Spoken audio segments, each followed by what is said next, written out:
அடுப்பில் பேன் வச்சுட்டு கடுகு, குத்துப்பருப்பு,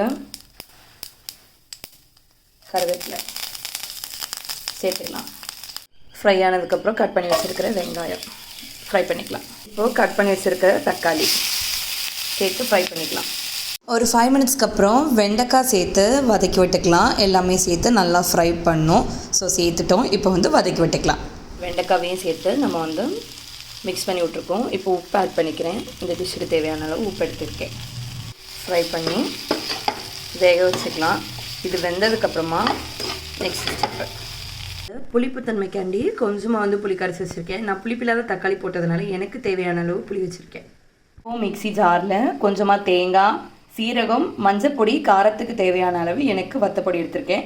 இதை ஒரு ஓட்டிட்டு நம்ம அதில் சேர்ப்போம். ஓகே, நான் இங்கே பொரியலுக்கு திரிக்கிற மாதிரியும் இல்லாமல் குழம்புக்கு அரைக்கிற மாதிரியும் இல்லாமல் குறப்பாக அரைச்சி வச்சுருக்கேன். வெண்டைக்காய் எப்படி வந்திருக்குன்னு பார்க்கலாம். உடைச்சி பார்ப்போம். நல்லா சாஃப்டாக தான் இருக்குது. இப்போ புளி தண்ணி ஊற்றி நம்ம சேர்த்த பேஸ்ட்டையும் ஊற்றி கொதிக்க வச்சுக்கலாம்.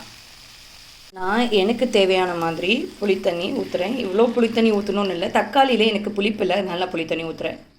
புளித்தண்ணியும் ஊற்றி அந்த பேஸ்ட்டும் நான் இதில் ஊற்றிட்டேன். இப்போ இதை நல்லா மிக்ஸ் பண்ணி மூடி போட்டு வேக வச்சுக்கலாம். நல்லா கொதித்ததும் நம்ம இறக்கிடலாம். பாருங்கள், பச்சடி நல்லா கொதிக்கட்டும். அப்போ தான் பச்சை வாசனை போகும். நம்ம தேங்காய் ஊற்றிருக்கோம், புளியெல்லாம் ஊற்றிருக்கோம். ஸோ அதெல்லாம் மிக்ஸ் ஆகி அந்த பச்சை வாசனை போனது நம்ம இறக்கிறதுக்கு ஒரு துளி நாட்டு சர்க்கரை ஓகேவா சேர்த்து மிக்ஸ் பண்ணிக்கலாம். கொதிக்க வெண்டைக்காய் பச்சடி ரெடி ஆயிடுச்சு.